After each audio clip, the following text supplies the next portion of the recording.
News 24, मैं हूं विपनेश माथुर। जैसे जैसे महाराष्ट्र का चुनाव नजदीक आते जा रहा है, प्रदेश की सियासत में नए नए मुद्दे गरमाने लगे हैं। अब महाराष्ट्र की राजनीति में धर्मवीर की एंट्री हो गई है। इस धर्मवीर के नाम पर शिवसेना का दोनों गुट आमने सामने आ गए हैं। शिंदे की शिवसेना जहां धर्मवीर के बहाने अपना सियासी वजूद मजबूत कर रही है, तो वहीं उद्धव की शिवसेना यूपीटी धर्मवीर के नाम पर अपना किला बचाने की कोशिश में है।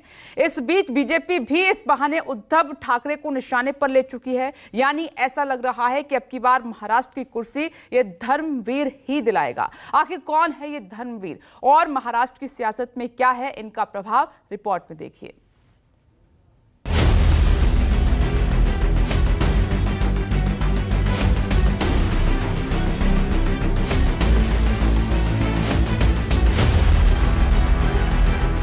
दिघे साहेब म्हणायचे, कार्यकर्ता घरात नाही तर लोकांच्या दारात शोभतो, तसं शासन लोकांच्या दारी घेऊन आम्ही गेलो। शासन आपल्या दारी अनेक योजना आम्ही केल्या। या ठिकाणी स्वागत करतो। ठाण्यातले भूखंड खात आहेत, मुंबईतले खात आहेत, जमीन लोढा खातोय, रामदेव बाबा खातोय, सगळे खात आहेत आणि आम्ही आपले जय श्रीराम आणि हे विचारण्यात केम छो तो भाजप मुक्त राम अयोध्यावासियांनी करून दाखवला। चुनाव में धर्मवीर की एंट्री किसके लिए खतरे की घंटी।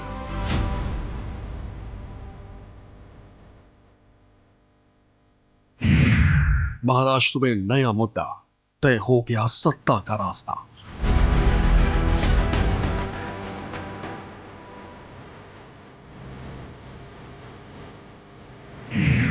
ठाणे के ठाकरे पर तकरार, 23 साल बाद कितना असरदार।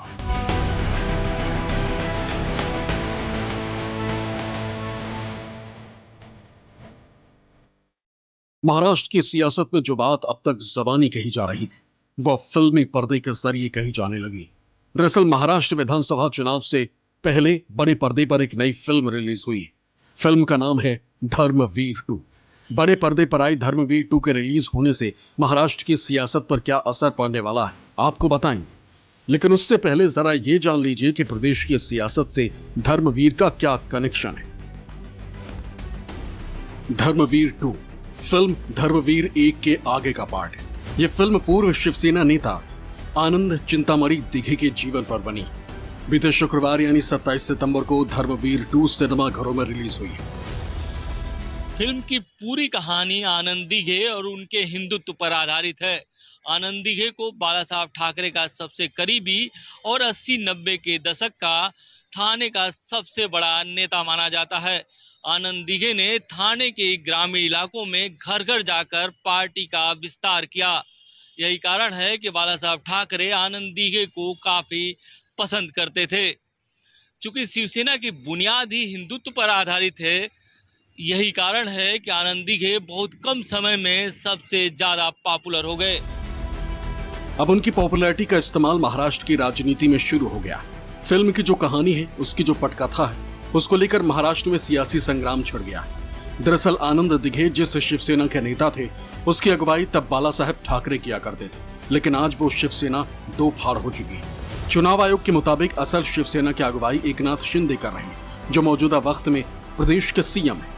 वहीं दूसरे गुट का नेतृत्व दिवंगत बाला साहब ठाकरे के बेटे उद्धव ठाकरे कर रहे हैं, जो शिंदे से पहले महाराष्ट्र की कुर्सी संभाल चुके हैं। यानी दोनों के पास शिवसेना का एक एक धड़ा है, जबकि आनंद दिघे अविभाजित शिवसेना के नेता रह चुके हैं।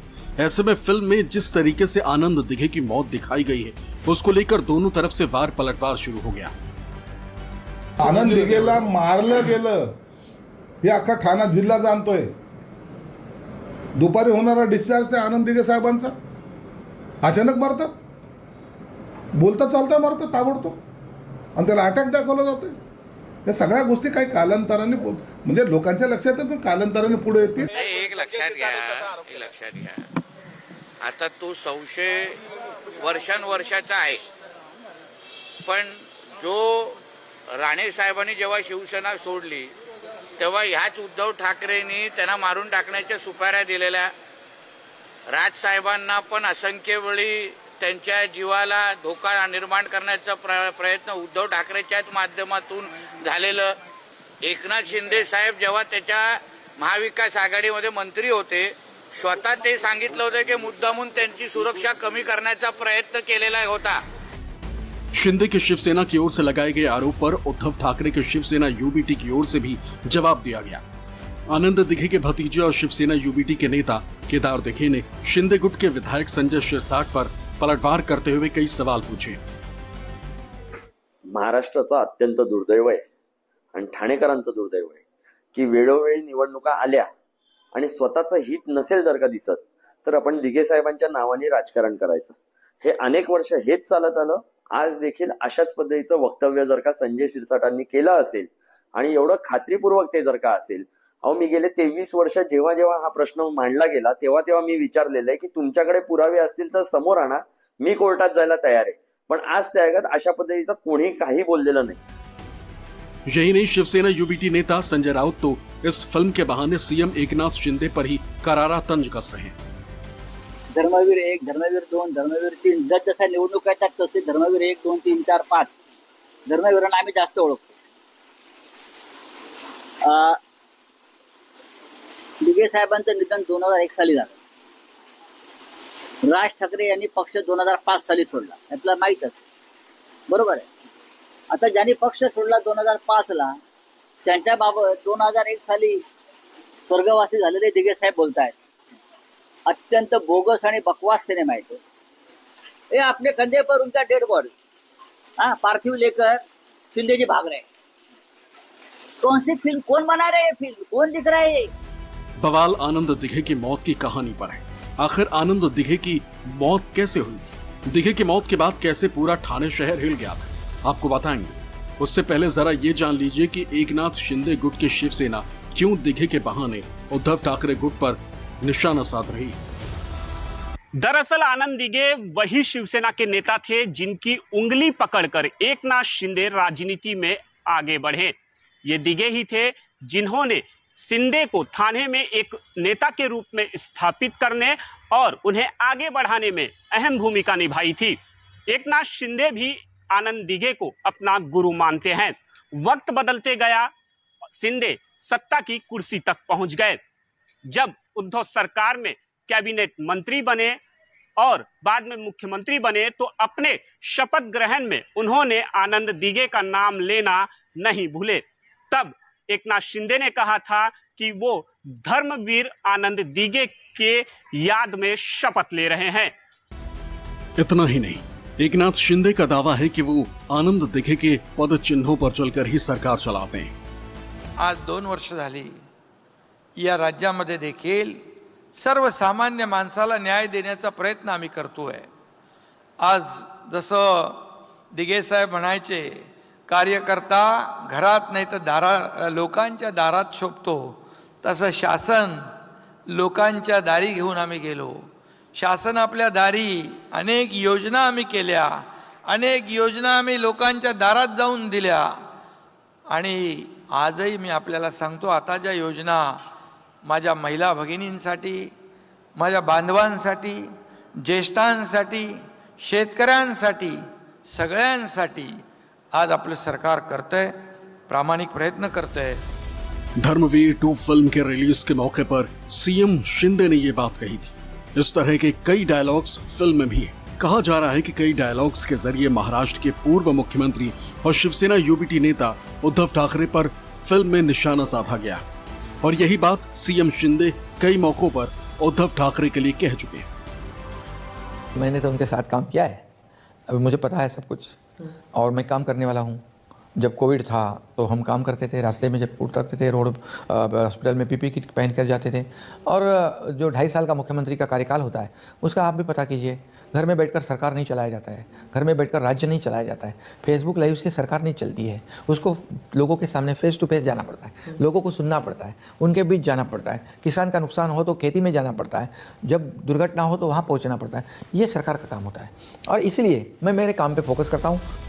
अब ऐसे में सवाल उठता है कि आखिर विधानसभा चुनाव से ठीक पहले धर्मवीर 2 फिल्म के रिलीज के पीछे की सियासत क्या है, तो समझिए। फिल्मों की दुनिया में ये आम बात है कि कोई फिल्म रिलीज होने से पहले अगर उस पर विवाद हो जाए तो फिल्म चल निकलती है। धर्मवीर 2 शिवसेना नेता आनंद दिघे के जीवन पर सिनेमा बनाया है और ये मौजूदा मुख्यमंत्री एकनाथ शिंदे को प्रोजेक्ट करने के लिहाज से पहले जो भाग फिल्म का आया था वो उसी लिहाज से आया था। ज़्यादातर फिल्म सिनेमाघरों में चली थी, वो ज़्यादातर फ्री शोज़ पे चली थी। अभी भी विधानसभा चुनाव आने हैं और मेरे ख्याल से ये फिर महाराष्ट्र भर में ये ज़्यादातर बहुत बड़े संख्या में फिल्म के फ्री शो ऑर्गेनाइज किए जाएंगे पार्टी के प्रचार के लिए। दरअसल फिल्म के जरिए आनंद दिघे को एक बार फिर महाराष्ट्र की सियासत में चर्चा का केंद्र बनाने की कोशिश की जा रही। ऐसा इसलिए क्योंकि दिघे का ठाणे और उसके आसपास के इलाके में आज भी बड़ा नाम है। ठाणे में आनंद दिघे को मानने वाले और सम्मान करने वाले लोगों का एक बहुत बड़ा वर्ग है, जबकि उनके निधन को अब 23 साल बीत चुके हैं। ठाणे जो कभी अविभाजित शिवसेना का किला माना जाता था, जहां बाला साहेब ठाकरे की सियासत की तूती बोलती थी। बाला साहेब ठाकरे के दौर से लेकर अब तक यहां शिवसैनिकों का दबदबा रहा है, मगर अंतर यह है कि बाला साहेब ठाकरे की शिवसेना में इस इलाके की कमान आनंद दिघे के हाथों में थी। लेकिन अब हालात बदल गए हैं। खुद को आनंद दिघे के पद चिन्हों पर चलने की बात करने वाले एकनाथ शिंदे इस इलाके में अपनी पैठ जमाने की कोशिश में। वहीं शिवसेना के दूसरे धड़े की अगुवाई करने वाले उद्धव ठाकरे भी इस इलाके में अपनी जमीन मजबूत करने के लिए पूरी ताकत झोंके हुए हैं। ठाण्यातले भूखंड खातायत, मुंबईतले खातायत, अयोध्येमधले खातायत. अयोध्येमध्ये सुद्धा एक आदर्श घोटाळा झालाय, पण शंकराचार्य सुद्धा चिडलेले आहेत आणि त्यांनी स्वतः सांगितलं की केदारनाथ मंदिरामधलं जवळपास 250-250 किलो, आता तर म्हणतात काही जण 500 किलो सोनं गेलं कुठे? म्हणजे तुम्ही आमच्या मंदिरातल्या देवाचं सोनं सोडत नाही, मंदिराच्या आजूबाजूच्या जागा सोडत नाही. तिकडे सुद्धा वाराणसीमध्ये अनेक मंदिरं पाडले. पटलेली माणसं त्या अयोध्येमधली जमीन लोढा खातोय, रामदेव बाबा खातोय, सगळे खातायत. आणि आम्ही आपले जय श्रीराम आणि हे विचारणार केम छो? तो भाजप मुक्त राम अयोध्यावासियांनी करून दाखवला. यानी एकनाथ शिंदे से लेकर उद्धव ठाकरे तक ठाणे पर अपनी अपनी पकड़ मजबूत करना चाहते हैं। लेकिन बीते लोकसभा चुनाव का नतीजा बताता है कि ठाणे में एकनाथ शिंदे की पकड़ ज्यादा मजबूत है। ठाणे जिले में लोकसभा की 3 सीटें आती हैं, जिसमें से कल्याण और ठाणे 2 सीट पर एकनाथ शिंदे की शिवसेना को जीत मिली, जबकि 1 सीट भिवंडी पर शरद पवार की एनसीपी ने कब्जा जमाया। ठाणे और कोंकण जोन को मिलाकर बात करें तो इस क्षेत्र के तहत आने वाली 6 सीटों में से एनडीए में शामिल बीजेपी और शिंदे की शिवसेना को 2-2 सीटें मिली थी। वहीं अजित पवार की एनसीपी भी 1 सीट पर जीत दर्ज करने में कामयाब रही, यानी 6 में से 5 सीट एनडीए के खाते में गई थी। लेकिन इंडिया गठबंधन में शामिल उद्धव ठाकरे की शिवसेना और कांग्रेस का खाता भी नहीं खुला। हालांकि शरद पवार की एनसीपी को 1 सीट जरूर मिल गई। वही वोट शेयर की बात करें तो एनडीए के हिस्से में जहां 47.8% वोट आए तो इंडिया ब्लॉक को 38.1% वोट मिले। ये कह सकते हैं कि स्थिति बहुत अच्छी नहीं है। एक जो माहौल बना रहा जो लोकसभा के वक्त में, वो अभी तक बना हुआ है, जो अगेंस्ट जा रहा है कहीं ना कहीं सत्ता पक्ष के साथ, चाहे वो दिल्ली में बैठी बीजेपी सरकार हो या महाराष्ट्र में बैठी हुई बीजेपी अजित पवार और एकनाथ शिंदे की सरकार हो। तो ऐसे में ये कहना थोड़ी सी जल्दबाजी होगी, लेकिन स्थिति अभी भी बहुत अच्छी नहीं है। कई ऐसे उम्मीदवार हैं जो अभी भी अपनी सीटों पे खड़े नहीं होना चाह रहे हैं, वो कह रहे हैं कि वो हार जाएंगे। तो सिचुएशन कुल मिला के बहुत अभी ठीक नहीं है। ठाणे और कोंकण महाराष्ट्र का वो जोन है जिसमें ज्यादातर शहरी इलाके आते हैं, चूंकि इन इलाकों में अर्बन वोटर ज्यादा प्रभावी रहता है, जिस वजह से इन क्षेत्रों में बीजेपी की पकड़ भी मजबूत मानी जाती है। ऐसे में बीजेपी का जब अविभाजित शिवसेना के साथ गठबंधन था तो इस इलाके में दोनों मिलकर एक छत्र राज करते थे। बीते विधानसभा चुनाव में भी ये दिख चुका है।